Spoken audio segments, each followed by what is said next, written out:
Picture Sally Field, the girl next door who morphed into an Oscar-winning powerhouse, an actress who carved her path through sitcoms, tearjerker dramas, and fierce stage roles. But behind that heartfelt smile was a spine of steel. She wasn't afraid to shut down powerful men, call out disrespect, or walk away from opportunities she couldn't stomach. Today, we reveal the 6 people who crossed that line.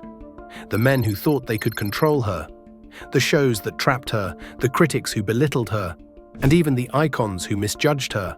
Because Sally didn't just survive Hollywood, she battled it. She didn't ask for respect, they had to earn it. So buckle up, because when Sally Field hates you, she doesn't whisper. She vanishes. And her silence, it resonates louder than any award speech. Let's start with the man whose charm turned to chokehold. Burt Reynolds. Sally Field and Burt Reynolds were Hollywood's golden couple, on the surface. They starred together in Smokey and the Bandit, and instantly became America's on-screen dream team. Off-screen, their chemistry was undeniable, and so was the chaos. Sally was in her 30s, rebuilding herself after years of being typecast. Burt was already a box office king, loud, macho, untouchable. What started as passion quickly turned to control. He wanted Sally on his arm, in his movies, and under his thumb. In her 2018 memoir, In Pieces, Sally wrote that Burt was charming, but also dismissive, emotionally distant, and addicted to power. He criticized her looks, her choices, her ambition. And behind the jokes was a pattern of undermining her confidence. She revealed that he even insisted on keeping her away from certain directors and roles, fearing she'd outshine him. He didn't want a partner. He wanted someone to orbit him. He was not kind, she wrote bluntly. He was not someone I could be myself around. They broke up and reunited several times, but the love always came with a leash. Eventually, she cut it. When Burt died in 2018, Sally issued a short, respectful tribute. But in her book, the truth was already on paper. She admitted she didn't tell him about the memoir because she didn't want to hurt him, but also because she didn't want him to talk her out of it. Her silence wasn't about forgiveness, it was about survival. Burt Reynolds never physically harmed her, but the emotional wear and tear left its own bruises. He tried to define her. She chose to redefine herself. And she did. After leaving him, Sally won her second Oscar. She starred in Steel Magnolias. She took the roles he once said she wasn't right for. Because Sally Field didn't just survive the relationship, she outgrew it. But if you thought the heartbreak ended there, just wait until you meet the producers who nearly buried her career in a habit and a halo. Before she was a 2-time Oscar winner, Sally Field was known as Sister Bertreel. Yes, the flying nun. And she hated every moment of it. Sally was just 19 when she was cast in the bizarre 1967 sitcom about a nun who could fly. The show made her famous, but it also made her feel small. Executives didn't care about her craft.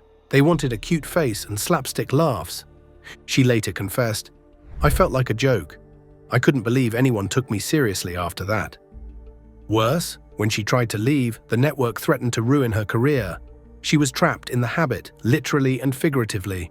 It took years, therapy, and training at the actor's studio to rebuild her self-esteem and prove herself as a serious actress. She said in interviews that breaking free from flying nun typecasting was the hardest thing she ever did professionally. Sally never trashed the show publicly, but in her memoir and interviews, she made it clear. She resented the way it limited her, how it mocked her ambition, and how it tried to define her before she could define herself. But if you thought sitcoms were suffocating, wait until you hear about the director who humiliated her during one of her most vulnerable auditions. In 1976, Sally Field was desperate to break free from her flying nun image. She auditioned for the film Stay Hungry, directed by Bob Rafelson, a man with a reputation for brilliance and cruelty. The role required vulnerability, emotional nudity, risk. Sally showed up willing to bear all, emotionally and physically. But Rafelson reportedly treated her like she didn't belong in serious film. He undermined her confidence, mocked her audition, dismissed her experience. She later said, "I left that room feeling humiliated and ashamed." For a young woman fighting to be taken seriously, this wasn't just a bad audition, it was a scar. Rafelson's coldness confirmed her worst fear, that Hollywood only saw her as the goofy nun in a habit, not the actor aching to be seen. She never worked with him, never mentioned his name again until her memoir decades later. But that silence, it wasn't forgetfulness. It was survival. Sally's later success, Norma Ray, Places in the Heart, Steel Magnolias, wasn't just talent. It was rebellion against men like Rafelson who told her she wasn't enough.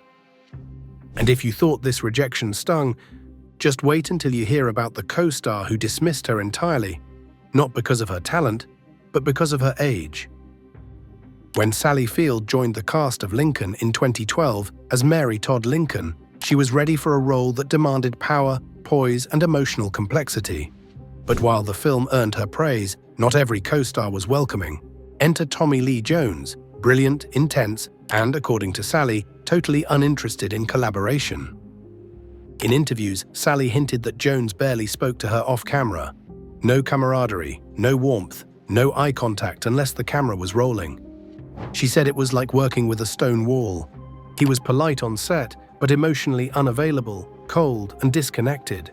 And for an actress who thrives on emotional give and take, that was devastating. It wasn't the first time she'd faced that kind of dismissal, but it hurt more coming from a fellow veteran, someone who, in another world, might have respected her.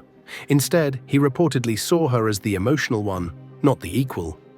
Sally didn't lash out in interviews, but her expression every time the name came up, it said enough. Because Sally Field didn't demand your approval, but if you gave her the cold shoulder, don't expect her warmth in return. But if you thought that clash was cold, wait until you hear about the director she fought on set and refused to let take the last word. When Steven Spielberg set out to make Lincoln, he had one person in mind for Mary Todd Lincoln, and it wasn't Sally Field. At 45, she was told she was too old. By the time the film was ready to shoot, she was 65. And Spielberg still wasn't convinced. He wanted a younger, fresher actress. Sally fought back. She demanded an audition, no guarantee, no promises, just the chance to prove herself. She studied Mary Todd's letters, researched her mental illness, her grief, her fury. And when she stepped in front of the camera, she transformed. Spielberg had to admit it, she was Mary. But the tension didn't end there. On set, Sally didn't play games, she challenged direction, asked hard questions, refused to be background noise. Spielberg, known for controlling his narrative, reportedly found her difficult. But Sally didn't care, because difficult to her just meant unwilling to be small. Years later, she admitted, "It took a long time for me to feel like I deserved to be in that room." And Spielberg, to his credit, said she stole the role, but the path wasn't paved. She carved it with grit and grace. And if you thought battles with directors were tough, wait until you hear about the woman she once admired, until ambition turned them into quiet rivals. On screen, they were the perfect Southern mother and daughter in Steel Magnolias, tender, sharp, unforgettable. But off-camera, Sally Field and Julia Roberts weren't exactly sipping sweet tea together. The tension wasn't a screaming match. It wasn't a diva showdown. It was worse, distance, cold glances, missed connections, and an unspoken wall between two powerhouse actresses. At the time, Sally was already an Oscar winner. Julia was the new Hollywood sweetheart. Field had depth, Roberts had heat. And whether it was generational or personal, the respect wasn't mutual. Years later, Sally admitted to feeling dismissed. She said younger actresses sometimes don't know how hard we had to fight. And while she never mentioned Julia by name, fans could read between the lines. The two women rarely shared stages after the film. No buddy interviews, no award night reunions, just silence. Insiders whispered that Julia, then in her early 20s, viewed Sally as a bit too intense. And Sally, she simply said, "Some people grow, some just glow." For Sally, admiration was earned, not assumed. And when that wasn't returned, she didn't force chemistry. She just kept working, winning, outlasting. Because Sally Field didn't need headlines to prove her worth, she just needed a camera and the truth. Sally Field didn't rise through Hollywood by playing nice. She rose by pushing back, when it was uncomfortable, when it was risky, when no one expected her to. She didn't hate easily, but when she was dismissed, disrespected, or silenced, she remembered. From controlling exes to cold co-stars, from powerful directors to quiet rivals. Sally Field never let anyone write her story for her. Because real legends, they don't fight to be liked, they fight to be heard. Thanks for watching Legends Unfiltered, where the spotlight fades and the truth steps forward.